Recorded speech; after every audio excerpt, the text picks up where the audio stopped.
And guys, on beautiful days like this, it's good to get out and take advantage of just a walk in the woods.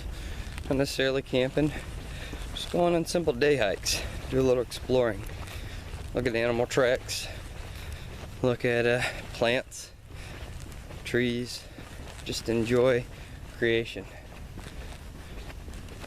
Just taking a walk out in the woods, seeing what you can find, and just getting some good exercise away from the hustle and bustle of life.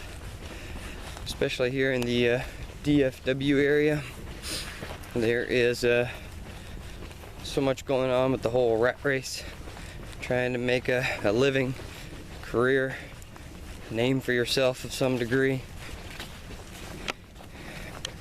and get so busy and overwhelmed with trying to obtain success and we miss out on the more enjoyable, relaxing things of life. You know, living stressed is not good for your marriage, not really going to be too good for your relationships and your friendships, for your children, or for your employment. If you're constantly stressed and overcome with burden, and you don't take those times of rest, you're not going to be nowhere near as productive. Christ said, "Come to me, all who are weary and heavy burdened, and I will give you rest." So though we can get out in nature and take these hikes and these walks, have these moments of rest and relaxation, it's also a wonderful time to connect with God and find that space of ultimate rest, that we can let go of all the burdens and struggles and trials of life and the baggage we so often carry around on our backs, and we can find that place of true freedom, freedom that is available to all mankind.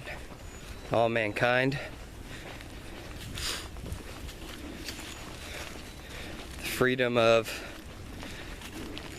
having a direction to travel in life, that we don't have to end up lost in a wilderness, that there is a path that leads to life, and an abundant one of that, and God laid that path out for us. He desires us to come into relationship with Him, to experience the rest that comes from that relationship, and gives us an outline of how to live this life in which He created. You know, if an artist paints a painting, and say it's an abstract kind of art, you take a look at that painting, there can be multiple ways of interpreting what the artist was trying to express. And ultimately, those interpretations are reflections of what's going on inside the interpreter. You know, the individual looking at the painting will ponder the ideas and thoughts of what they see and interpret that painting how they see fit. But wouldn't it be much more beneficial, much more productive and enlightening to talk to the painter, talk to the person who created the artwork, and ask his insight on his interpretation of the piece?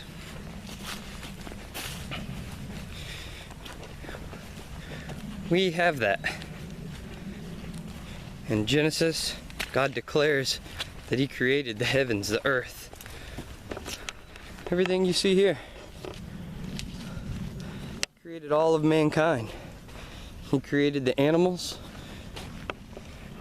and He created us to have dominion over the animals. And in His Word, He gives us the interpretation of this creation, of how we are to live this creation, how we are to live this life inside of this creation. We have access to the artist's thoughts, the artist's intention, the artist's plan. Many people throughout history have came up with their own ideas of how this world is supposed to be interpreted, and came up with their own ideas of how we are to live this life.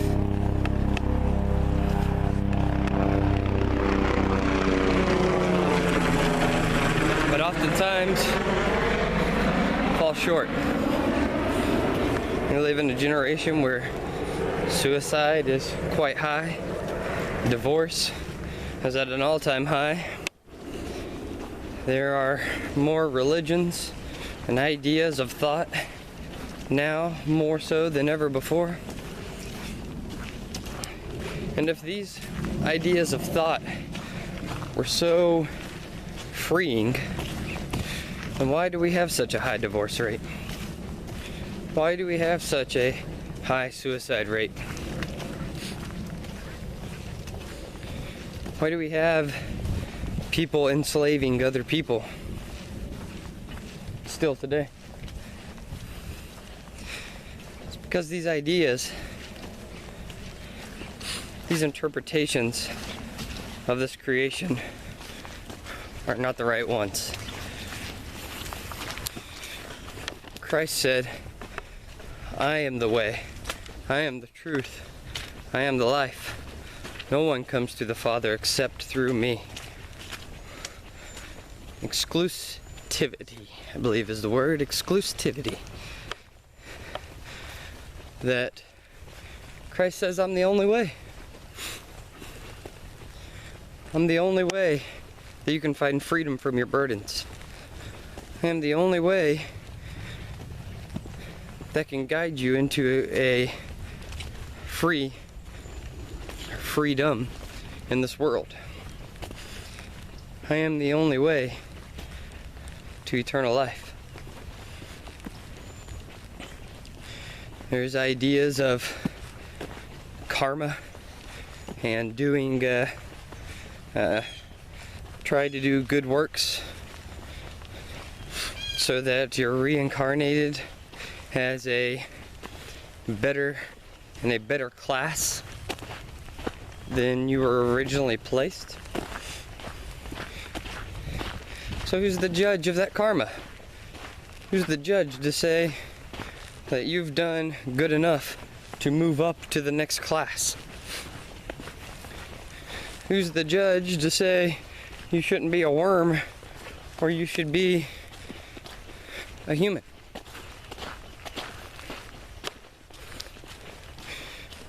In other ways of thinking, there's a reward system based on performance, and different rewards you'll receive. And though there is a similar idea found within the context of Christianity, there's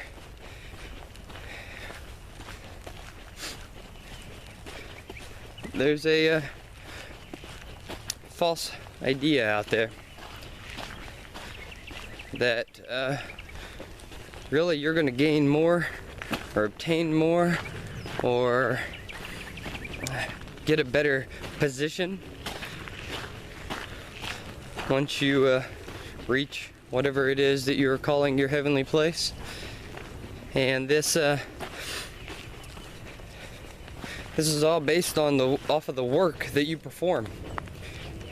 And you never know if your work is good enough, if you've ever done enough, if your good has ever fully outweighed your bad. You don't know. And ultimately, Christ teaches us you can never be good enough. You can never do enough. That within the nature of man,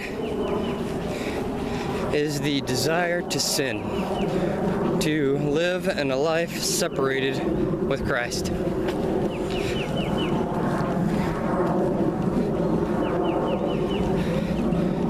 And that nature that is within us can never fully be eradicated.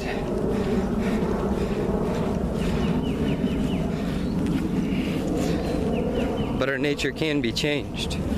Our heart can be changed. Our desire can be changed.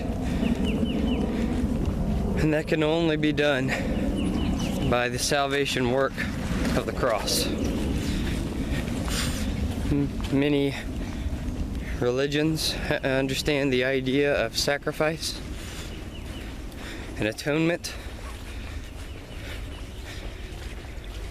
Christ was perfect, unblemished, not a broken bone, not a flaw in his character.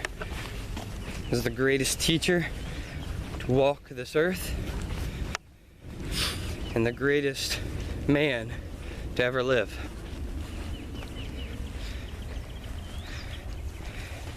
He says, no greater love is there that a man lay down his life for a friend. And this can be a real challenge for man. But Christ, he laid down his life for all of mankind. He laid down his life for me, for you. And being a perfect, unblemished sacrifice for all of mankind. He was the atonement for our sin. He was on that cross because of us, because of me, because of you. And he took on what we should have received. All mankind. So, just wanted to have that discussion with you. And I'm out here on nature, taking a hike, and I see a path. An obvious path, a direction to travel in life.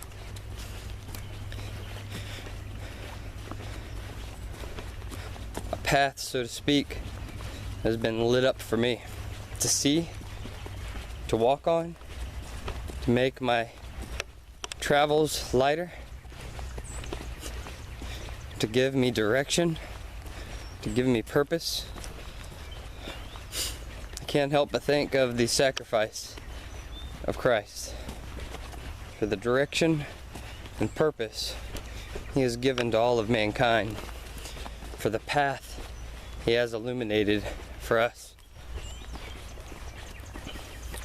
So, if you're wandering down one of the countless game trails of this life,